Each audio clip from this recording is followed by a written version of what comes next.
प्यारे बच्चों, आज हम लोग मैथ का चौथा दिन जो है सजेशन क्लास के रूप में लेके आ रहे हैं।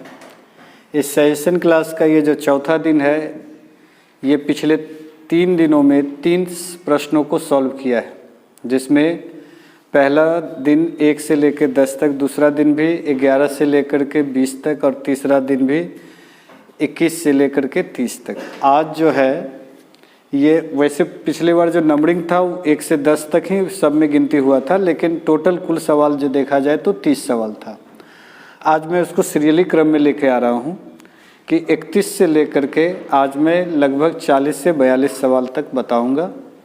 आप से आशा है और अपेक्षा है कि जैसा कि मैंने पहले ही बताया था कि आप इन सभी प्रश्नों को अच्छी तरह से प्रैक्टिस कर लें, और प्रैक्टिस के उपरांत जब उस पर आप कमांड कर लें तो उसका एक सेल्फ टेस्ट दें, और उस टेस्ट को जो मार्किंग है उसको हमारे कमेंट बॉक्स में ज़रूर दें। और पिछले क्लास का और हर क्लास के अंत में आपको 50 ऑब्जेक्टिव क्वेश्चन भी दिए जा रहे हैं, जिसका उत्तर भी नेक्स्ट क्लास उसी सीरीज में आते जाएगा, लेकिन ये सभी जो है एक के बाद एक होगा। आप उसको भी ध्यान से देखेंगे। जैसा कि अनुमान है, अगर सब कुछ ठीक ठाक रहा तो निश्चित रूप से पूरा होगा। तो अगर 90 दिन का क्लास है तो 90 दिन में अगर 50 ऑब्जेक्टिव को हम लोग मल्टीप्लाई करें तो लगभग 4500 ऑब्जेक्टिव्स संभव है कि कुछ रिपीट भी होगा, लेकिन अगर उतना क्वेश्चन प्रैक्टिस में हो जाता है तो निश्चित रूप से जो है मार्किंग अच्छा होगा। तो आप लोग ध्यान से बड़ा ही गंभीरता के साथ इस वीडियो को देखें, आने वाले वीडियो का भी इंतज़ार करें। आज जो मैं 31वां नंबर सवाल बताने जा रहा हूं वो है एपी से कि समांतर श्रेणी में 1, 4, 7, 10 के 18वें पद का मान ज्ञात करें। ये 31 नंबर सवाल है। एपी में जो 1, 4, 7, 10 इस तरह से अगर चला जाए तो 18वें पद क्या होगा, ये सवाल है कि 18वें पद का मान ज्ञात करें। ये 2 मार्क्स के लिए है, आप ध्यान से देखेंगे। तो 1, 4, 7, 10 का 18वां पद क्या होगा। तो हम लोग एपी बना रहे हैं, तो एपी में हम लोग जैसा कि जानते हैं कि पहला प्रथम पद क्या हुआ, इसमें 1, डी क्या हुआ, तो दोनों के बीच का कॉमन डिफरेंस, तो a2 माइनस a1 यानी 4 माइनस 1 3 आया। और चूँकि 18वें पद दिया है तो n का वैल्यू दिया हुआ 18, तो 18वें पद का मान क्या होगा। तो इसका एक्चुअल में फार्मूला होता है an बराबर a plus n minus 1 into D, जहाँ पर अगर हम लोग इस हिसाब से बनाएं तो a बराबर 1, n बराबर 18 माइनस 1 और d बराबर 3, तो कितने हो गए, 1 इधर हो गया 17, तो 17 तिया 51 और 1 52। या ऐसे भी बनाया जा सकता है कि 18वां पद निकालना है तो 18 equal to a plus 17d। Direct जब भी जिस पद को निकालना है तो उससे 1 घटा करके d से मल्टीप्लाई, वही चीज़ है कि n में से 1 घटाए यानी 18 में से 1 घटाए तो 17d, तो वो सूत्र में फॉर्मेट बदल गया। तो a क्या है ना 1 और 17 गुने 3 तो हो गए 52। तो इस तरह से भी बनाया जा सकता है, आपको जो सरल लगे वो बनाएं। और अगर आप इतना बना लेते हैं तो 2 नंबर है। तो ये बहुत ही सरल है, प्रारंभिक ही है। 31 के बाद हम लोग 32 नंबर सवाल पे जाएंगे। 32 नंबर सवाल है कि यदि बहुपद x टू द पावर 4 इतना हो कि 2 शून्यक हो तो अन्य शून्यक भी ज्ञात करें। तो हम लोग 28 नंबर सवाल को देख रहे हैं। सबसे पहले क्या कह रहा है, x to the power 4 minus 6x cube, x to the power 4 minus 6x cube minus 26x square minus 26x square plus 138x minus 35। इसके 2 शून्यक दो शून्यक दिया हुआ है और इन दोनों शून्यक के बाद हम लोगों को एक अन्य शून्यक भी निकालना है। तो देखते हैं दो शून्यक क्या क्या दिया हुआ है, यानी x+2 प्लस दो शून्यक कि 2 प्लस माइनस √3, यही है। तो इसको हम लोग को दो अन्य और शून्यक निकालना है। एक्चुअल में इसके 4 शून्यक होने चाहिए, पावर 4 है, तो जितने घात रहते हैं उस हिसाब से शून्यक का निर्धारण होता है। तो ये 4 घात वाला इक्वेशन है, तो इसमें 4 शून्यक हैं, तो 2 शून्यक ऑलरेडी प्रश्न में दिया हुआ है और अन्य 2 शून्यक की हम लोगों से मांग है। तो इसको हम लोग पहले जो है इस शून्य को कन्वर्ट करते हैं। एक्चुअल में अगर हम लोग इसको थोड़ा सा डिटेल, थोड़ा सा मैं यहाँ पे हिंट करूँ कि अल्फ़ा बराबर 2 प्लस √3 और बीटा बराबर 2 माइनस √3। तो हम लोग जानते हैं कि equation alpha x minus alpha into x minus beta. तो x अल्फ़ा की जगह क्या आ जाएगा 2, ये दोनों से माइनस गुना हो गया, और बीटा माइनस से ये गुना हो गया तो -2 प्लस √3। अब इसको अगर हम लोग सॉल्व करते हैं तो x², इसको अगर हम लोग सीधा सीधी यहाँ से अगर a minus b into a plus b पे रखते हैं तो इसको सॉल्व कर सकते हैं x² माइनस 2x। तो इस तरह से एक इक्वेशन का फॉर्मेशन होता है और जिसके आधार पर ये सवाल तैयार होता है कि किस प्रकार से इसको सॉल्व किया जाए। तो यहाँ 2 इक्वेशन तैयार हो रहा है ना, एक x माइनस 2 और एक √3। तो x माइनस 2 का होल स्क्वायर माइनस √3 का square, a minus b into a plus b, तो a² plus b² minus 2ab, इधर ऑलरेडी 3 है तो x² माइनस 4x प्लस 1। ये तर्ज पे यहाँ लाना है, मतलब ये मैंने इंडेक्स में बताया कि ये ऐसा होगा, ऐसा परीक्षा में नहीं इसको रखना है, ये मैंने सिर्फ बताया। तो हम लोग इसी तरह से एक इक्वेशन बना लेंगे, समीकरण कि x minus 2 plus √3 into x minus 2 minus √3। उसी चीज़ को सॉल्व कर रहे हैं, x माइनस 2 √3 माइनस में x माइनस 2 प्लस √3। अब ये पूरा को a मान लेते हैं और इसको b मान लेते हैं, यानी x माइनस तो a² माइनस b² है ना, a plus b into a minus b के सिक्वेंस में अगर आते हैं तो a² माइनस b²। तो इसको सॉल्व करें तो a² plus b² minus 2ab, इसको सॉल्व करें तो 3, तो x² माइनस 4x प्लस 1, ये आ गया इक्वेशन। अब इसको हम लोग क्या करेंगे ना कि इसको भाग देंगे इससे। ये जो इक्वेशन हम लोगों को मिला x⁴ minus 6x³ minus 26x² plus 138x minus 35, चूँकि गुणन ये अगर इसका शून्यक है तो भाग लगना ही है, तो equation x² minus 4x plus 1 ये इसका भाजक है, ये भाज्य है, भागफल निकालना हम लोगों को, भागफल मैं ऊपर लिख रहा हूँ इसका। तो x² से भाग दे रहे हैं तो x² minus 4x³ plus x² minus plus minus ये कैंसिल हो गया, माइनस 2x³ इधर हो गया ना 27x² प्लस 138x माइनस 35। अब क्या करूं 2x से, तो minus 2x³ minus minus plus 4 दूनी 8x minus minus 2x plus minus minus plus, ये कैंसिल हो गया, इधर कितने हो गए, सॉरी ये x² होगा, इधर कितने हो गए 28 7 35x², इधर कितने हो गए 140x माइनस 35।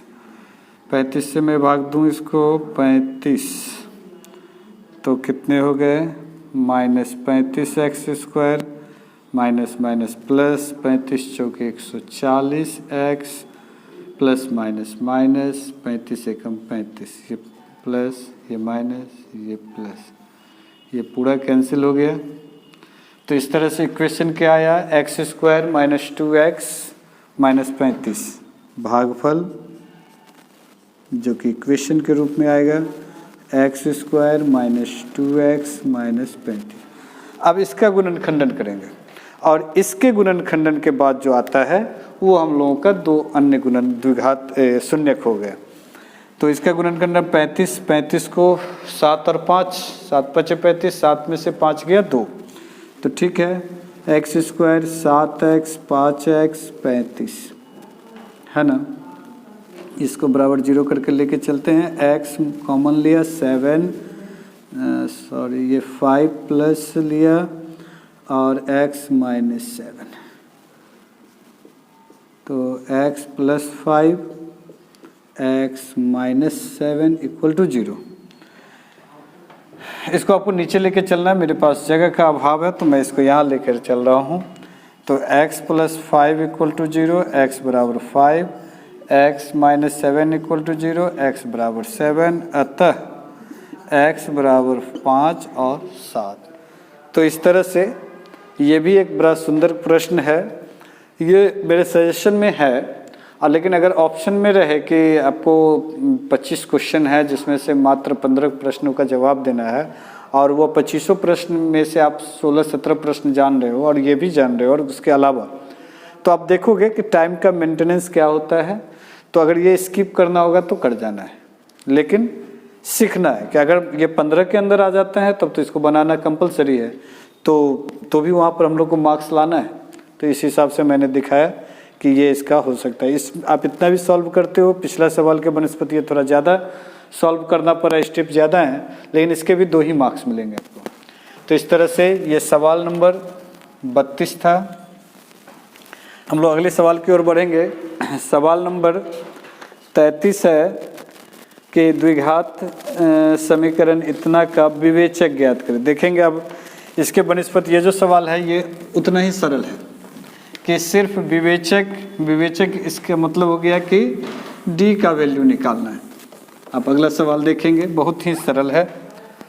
वो क्या है, सवाल नंबर 33 कि 5x² minus 4x plus 2, 5x² minus 4x plus 2 equal to 0, इसका विवेचक यानी d निकालना, यानी d बराबर व्हाट। तो सबसे पहले a बराबर 5, b बराबर -4, c बराबर 2, 5 4 2। तो d बराबर फार्मूला क्या होता है, b² माइनस 4ac। तो b की जगह मैं क्या रखूं, 4 का स्क्वायर, 4, a की जगह 5 और c की जगह 2। तो 4 का स्क्वायर 16, 5 चौके 20, 20 दूनी 40, ये 40, तो 4 20, ये माइनस में आया। एक बार फिर से मैं चेक कर लूँ ना कि 5 ये ठीक है, b² हो गया, 4 का स्क्वायर 16, 4ac, 5 चौके 20 दूनी 40, माइनस 24। तो ये एक्चुअल में माइनस में आया, तो इसका अर्थ है कि ये इसका जो है हल नहीं हो सकता है। ये एक्चुअल में जो है संभव नहीं है कि ये द्विघात समीकरण में इसका निकाला जा सके इसका हल।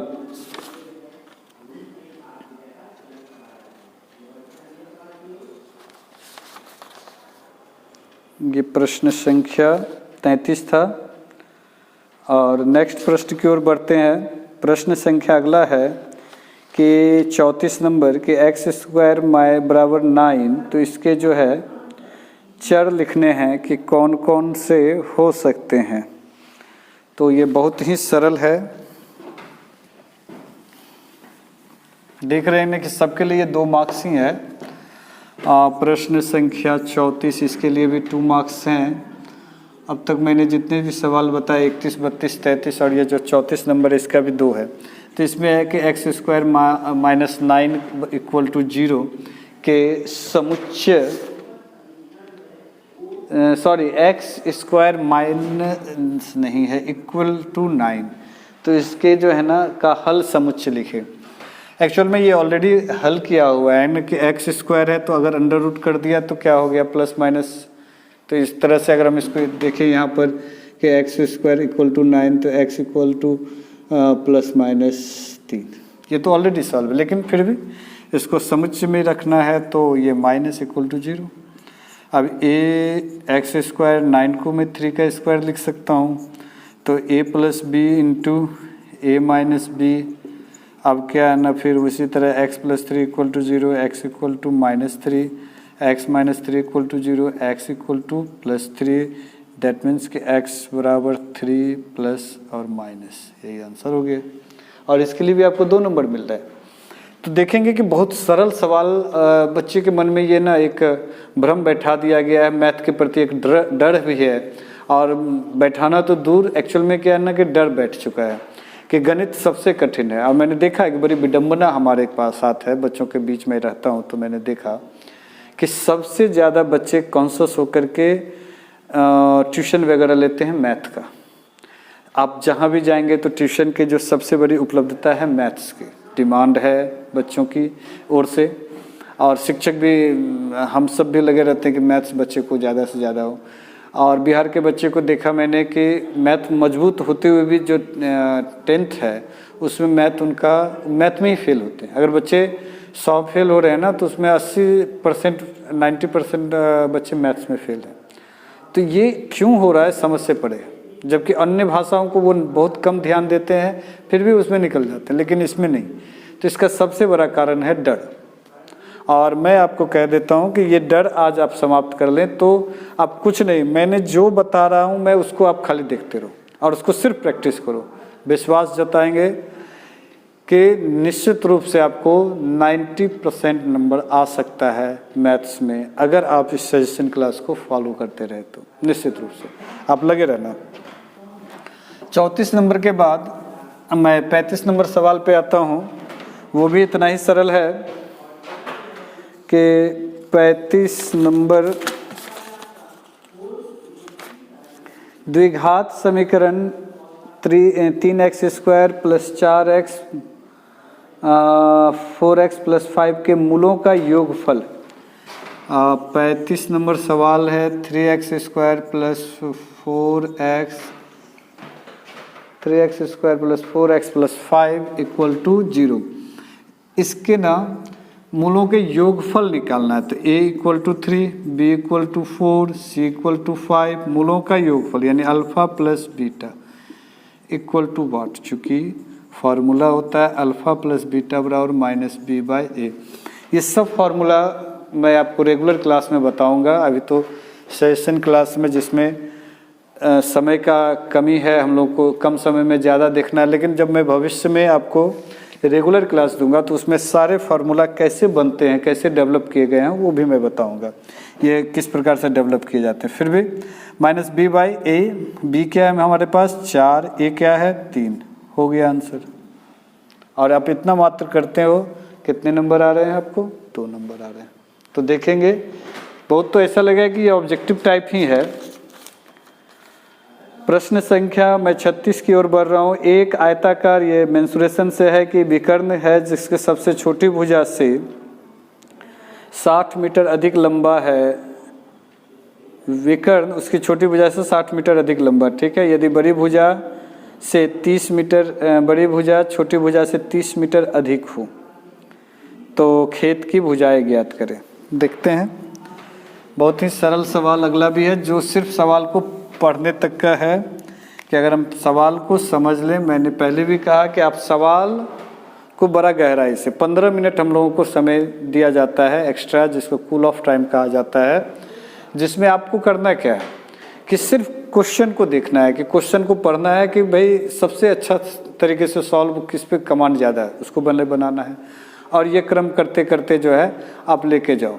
ये नहीं, अच्छा मैं इस दुविधा को भी समाप्त कर दूं कि जरूरी नहीं है कि परीक्षा में सभी प्रश्न सीरियली लिखा जाए उत्तर, कि 1 नंबर का उसके बाद 2 नंबर फिर 3 नंबर हो सकता है, 4 नंबर मैं नहीं जानता हूँ या फिर थोड़ा डाउट है तो सोच रहा हूँ और फिर 5वां छठा जान रहा हूँ। तो ऐसा नहीं कि 5वां छठा को ब्रेक करके रखता हूँ, समय बर्बाद हो रहा है। नहीं, आप 1 नंबर जानते हो 1 नंबर बनाओ, आखिरी नंबर जानते हो उसके बाद तो आखिरी नंबर बनाओ, फिर उससे पहले वाला जानते हो तो उससे पहले, कोई फ़र्क नहीं पड़ता, लेकिन नंबर होना चाहिए कि भाई मैंने पहले इस प्रश्न का उत्तर यहाँ लिख रहा हूँ।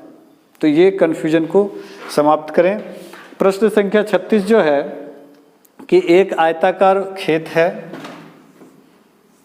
उस आयताकार खेत का कंडीशन ये है कि उसका जो विकर्ण है वो सबसे छोटी भुजा से 60 अधिक है और उसकी जो सबसे बड़ी भुजा है वो छोटी भुजा से 30 अधिक है। हो गया, बहुत सरल है।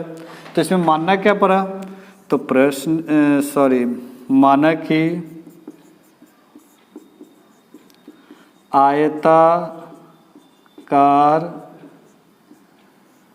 आयताकार खेत की छोटी भुजा कितना हो गया, equal to x metre, x metre, और विकर्ण बराबर, अब प्रश्न आएगा कि प्रश्न क्या कह रहा है कि विकर्ण क्या है, तो छोटी भुजा से 60 मीटर अधिक, तो ये 60 मीटर, और बड़ी भुजा क्या है तो 30 अधिक, तो ये 30 अधिक हो गया। अब चूंकि ये आयत है तो ये मैं इसको थोड़ा सा ड्रॉ करके भी दिखा रहा हूँ कि ABCD अगर आयत है तो आयत चूंकि आयत के विकर्ण इक्वल टू दोनों भुजाओं के वर्गों का योगफल रूट अंडर, चूंकि ये समकोण त्रिभुज बन गया ना, तो इसका अर्थ हो गया कि x² प्लस x प्लस 30 का स्क्वायर, ये रूट इधर क्या करना है x प्लस 60, ये रूट इधर आकर के क्या हो जाएगा, स्क्वायर हो जाएगा। तो x प्लस 60 का होल स्क्वायर, x² प्लस 30 का होल स्क्वायर। अब इसको हम लोग चाहें तो बहुत तरीके से सॉल्व कर सकते हैं। ये तो डायरेक्ट जैसा कि होल स्क्वायर पे रख करके, या फिर इसको इस पार लेके आएंगे तो a² माइनस b² पर भी रख सकते हैं। मैं दोनों तरीके को जल्दी से समझा देता हूँ। पहले तो जो सरल है वो a² plus b² plus 2ab, तो 120x इक्वल टू x², अब ये a प्लस बी का whole square, a² plus b² यानी 900 प्लस 2ab। अब क्या करना है ना कि इसको सॉल्व करते हैं, और कि x² plus 120x plus 3600 equal to 2x² plus 60x plus 900। या तो इस तीनों को उस पार लेके जाए या इस तीनों को, ज़्यादा सरलता है कि इसको उस पार लेके जाते हैं तो ये सारा जो प्लस है उधर माइनस हो जाएगा, वो भी ऐसा ही होगा, लेकिन 2x² में से x² करने से तो पॉजिटिव दिख रहा है। तो मैं इसको यहाँ पर लेके आ रहा हूँ, आप इसको नीचे करोगे। क्या करना है कि 2x² में RHS को कांस्टेंट रखा, उसी तरह से रखा, और x² minus 120x minus 3600 equal to 0। अब क्या है तो 2x² से x² घटा तो x² 60x और 120, ये दोनों आपस में घटेंगे तो 60x, 900 और 3600, तो 2700 प्लस माइनस में इक्वल टू 0। अब इसका हम लोग को गुणन खंडन करना है कि 2700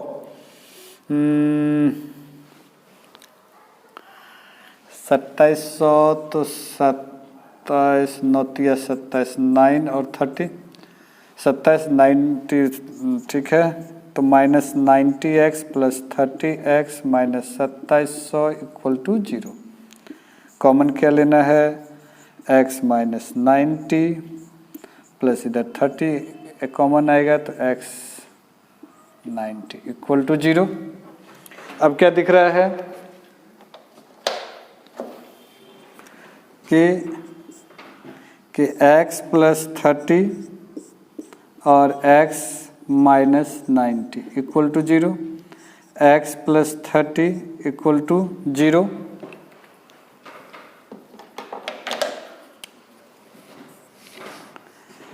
तो x बराबर माइनस 30, ये अमान्य है क्योंकि माइनस में आ रहा है तो वैल्यू तो माइनस में आएगा नहीं। 90 0 x इक्वल टू 90। तो अब तो x का वैल्यू आ गया। अब हम लोग इसको क्या करें कि हम लोग को मांगा जा रहा है यहाँ पर कि खेत की भुजाएं ज्ञात करिए, यानी कि भुजाएं।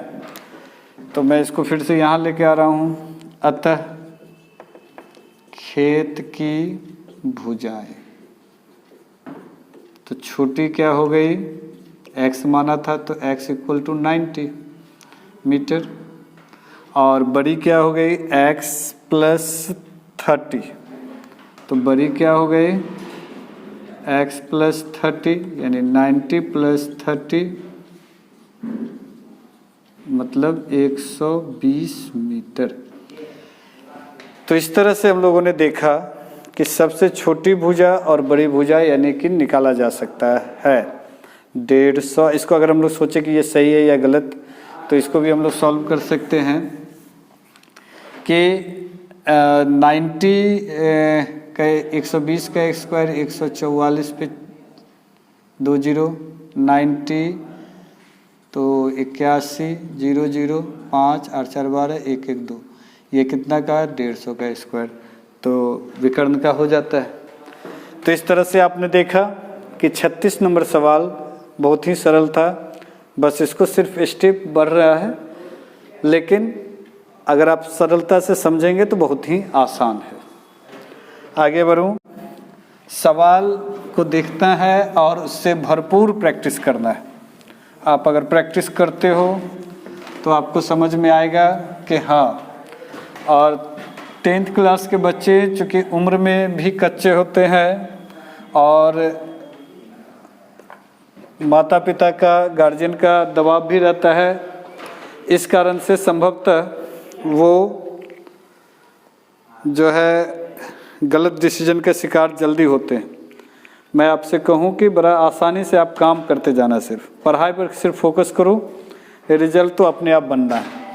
तो ये प्रश्न संख्या 36 था। अब मैं प्रश्न संख्या 37 बताने वाला हूं। 37 नंबर प्रश्न है।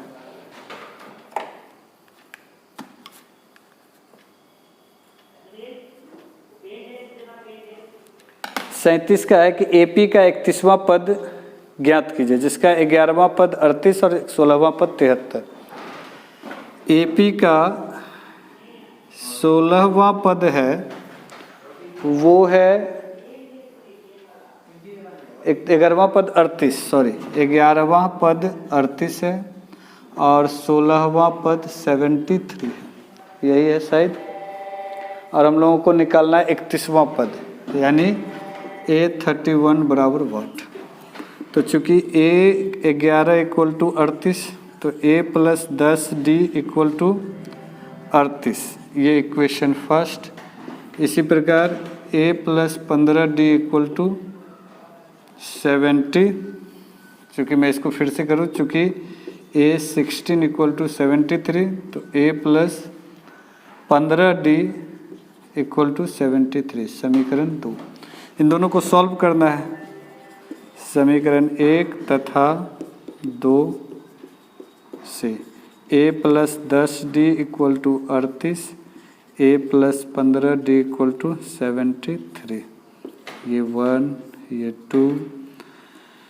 इसको डायरेक्ट अगर माइनस करते हैं तो ये कट गया, माइनस 5D इक्वल टू 8 5 13, यहाँ हो गया 6 6 से 3 गया 3, ये भी माइनस माइनस कट गया, 7 5 35। तो D इक्वल टू क्या हो गया 7। अगर इसका वैल्यू समीकरण 1 या 2 में पुट करते हैं तो समीकरण 1 में D का मान रखने पर ऐसा आप लोग जो है प्रैक्टिस किए होंगे ना कि दो चर वाले समीकरण में, है ना, जिसमें इस मेथड का प्रयोग किया गया है, तो क्या है वो a+10d = 38। तो a यूं ही चूँकि है नहीं, 10 का वैल्यू 7 है तो ये 70, a + 70 = 38। तो a बराबर 38 - 70 यानी कि 40 और 30। तो a बराबर -32 आया। अब हम लोग को निकालना क्या है, तो a 31 का वैल्यू, 31वां पद, a 31 बराबर मैंने 30d बताया था अभी थोड़ी देर पहले।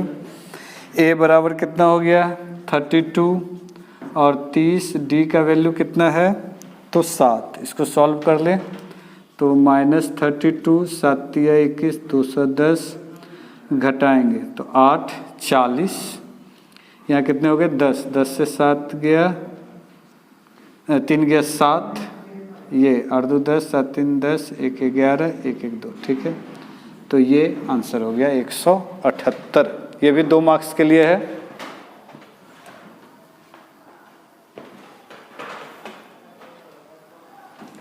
तो आज 37 नंबर सवाल मैंने बता चुका हूँ। आज फिर 38 नंबर सवाल के लिए है कि cot थीटा बराबर 7/8।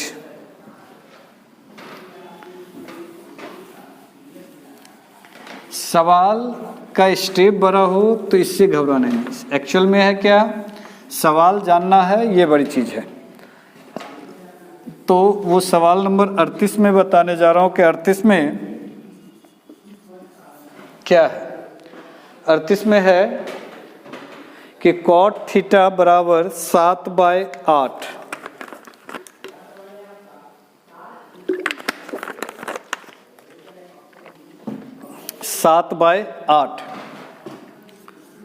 cot थीटा बराबर 7/8। वैल्यू क्या निकालना है, 1 + cos theta 1 + sin theta into 1 - sin theta by 1 + cos theta into 1 - cos theta. अब तक जो मैंने सवाल बताया उसमें सबसे सरल सवाल मेरे विचार से शायद ये बहुत ही सरल है, इसमें कुछ भी नहीं करने को दिख रहा है। मैं क्या करूँगा, इसको ना सीधा मल्टीप्लाई करता हूँ तो a + b × a - b 1a² - b², इधर भी 1 - cos² थीटा। कितना आसान बनते जाएगा। 1 - sin² theta = cos² theta, 1 - cos² = sin² theta. ये दोनों में स्क्वायर है तो cos² theta by sin² theta = cot² theta. देखो कितना सरल हो गया। cot दिया हुआ है यानी 7/8 का स्क्वायर कर देना है 49/64। कितना सरल है। मैंने बताया ना कि अब तक का सबसे शायद आज का आसान सवाल था कि cot थीटा बराबर 7/8 1 + sin theta into 1 - sin theta, इसका वैल्यू निकालना है by 1 + cos theta into 1 by 1 - cos theta. तो a + b into a - b, a² - b², और नीचे में भी वही कि a² - b²। तो 1 - sin² theta by 1 - cos² theta, 1 - sin² theta का मतलब हो गया कि cos² थीटा। अब जानते होगे 1 - cos² theta = sin² theta, cos by sin cot² 7/8। आज मैं फिर इस विषय को दोहरा रहा हूँ अभी कि ये जब रेगुलर क्लास मैं ऑनलाइन दूंगा तो उसमें मैं ये सभी बताऊंगा कि ये सूत्र कैसे तैयार होता है, कैसे डेवलप होता है, ये सभी का मैं जिक्र करूंगा। फिलहाल 38 नंबर सवाल के बाद सवाल नंबर आता है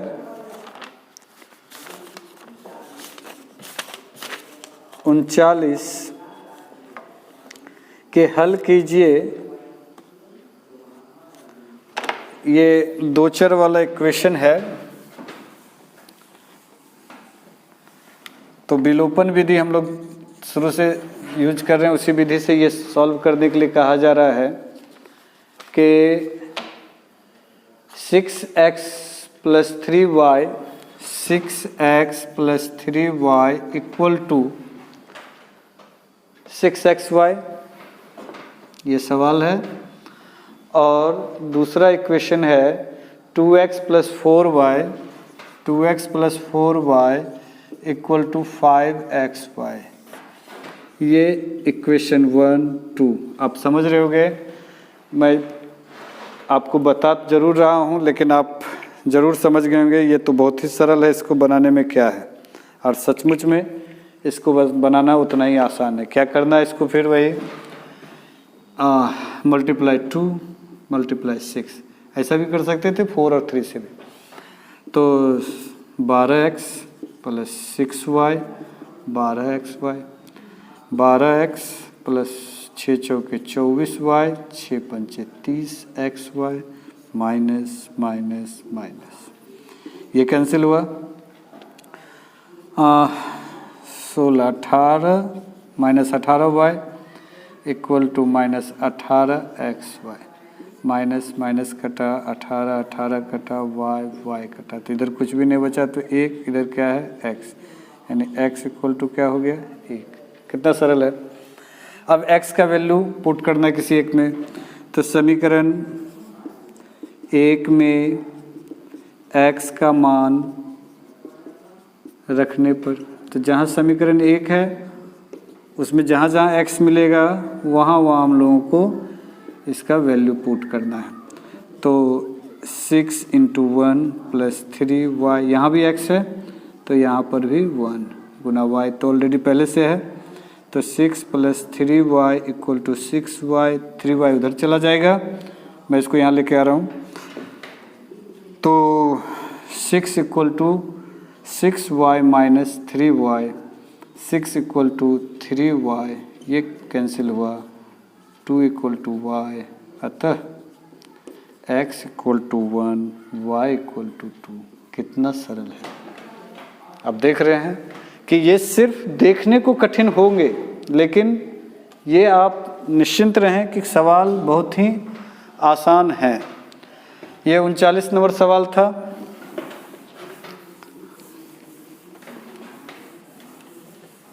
प्रश्न संख्या 40। आप प्रत्येक दिन वीडियो को बड़ा सरलता से देखें। मैं जब 100 सवाल पूरा दूंगा तो फिर मैं साइंस की ओर बढ़ूंगा और फिर सोशल साइंस, फिर इत्यादि के विषय, या फिर मैं देख रहा हूँ हो सकता है कि 50 सवाल पर ही मैं दूसरे विषय को आगे लेके चलूँ। आप इसको बड़ा तरीके से देखते रहना और फिर ज़रूरत पड़े तो फिर मैं और भी विषय को दूंगा।